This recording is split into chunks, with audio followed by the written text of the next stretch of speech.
French President Emmanuel Macron's centrist camp and a left-wing alliance are scrambling to find a way to prevent the far right from taking control of parliament next weekend. Many are deeply concerned, even as projections show the far-right National Rally falling short of winning an absolute majority. Sonia Falnikar has more. There's only one thing the French media are talking about today, and that's about this man, Jordan Bardella. After the shock, blocked the far right. Or this one, the far right at the gates of power. Now, Bardella is the president of the far-right National Rally, and he could become the next Prime Minister of France if his party won an absolute majority in parliament. Something that was considered unthinkable once in France, but today is a distinct possibility. It's a scenario that has spooked some here in Paris, where the party doesn't find much support.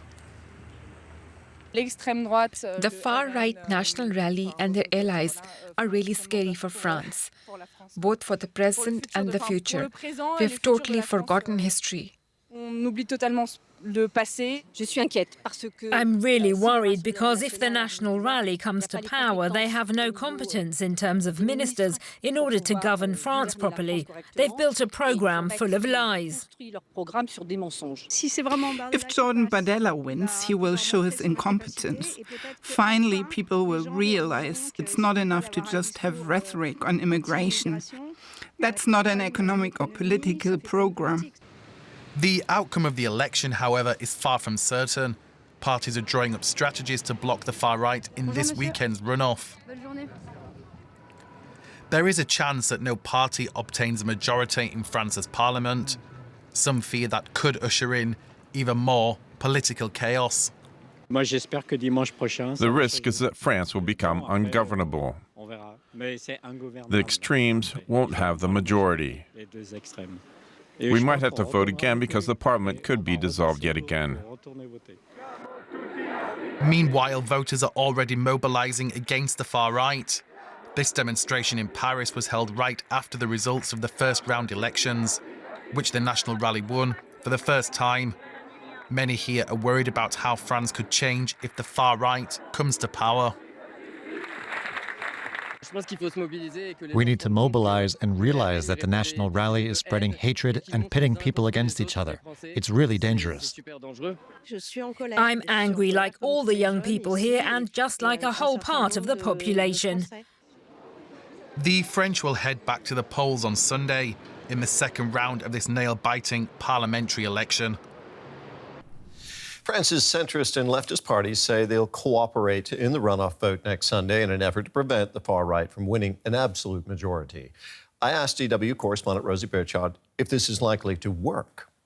Yeah, I think the question for parties on the rest of the political spectrum outside the far right is not now how to win these elections, the second round coming up on Sunday, but really how to keep the far right out. And France's two-round system for its legislative elections means that in the first round, any candidate who scores over 12.5% has the right to get through to the second round, which in theory is a blank slate. So voters can choose whoever they want. When it comes to the second round, they don't need to choose the same candidate as first time round. Now, the second round is coming up on Sunday, and that really begs the question of whether and how these other parties can, as they usually term it, build a barrage against the far right by strategically dropping out of certain races to avoid splitting the vote and indeed to try and kind of keep the far right out of power. Now, some left-wing parties said really from the outset, even before these elections, that they would be willing to back out of races. France's centrist pro-business party, that's the party of Emmanuel Macron, has said they're willing to do that in cases where the candidate shares Republican values. But that is a little bit vague and leaves out the far left, probably, although it's probably deliberately vague in order to not necessarily specify which parties. But that's one of the big questions, especially for today, Tuesday, because 6 p.m. France time is the deadline for putting forward candidates for this second round. So it will become clear exactly who's going to be on the ticket when around 500 constituencies go to vote on Sunday. Let's say the far right does win an absolute majority in Sunday's runoff election, Rosie. What kind of changes should we expect in France?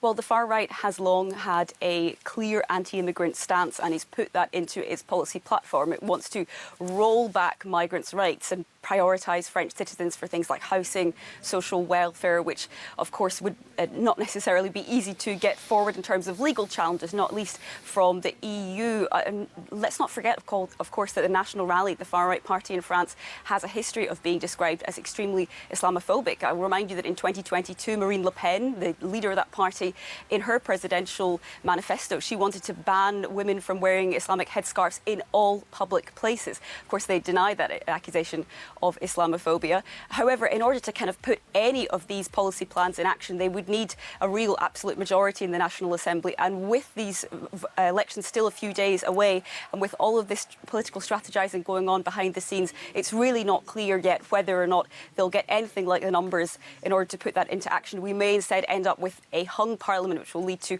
series of political uncertainty in France and really kind of uncharted territory. Rosie, thank you very much for now. That was our correspondent in Brussels, Rosie Burchard.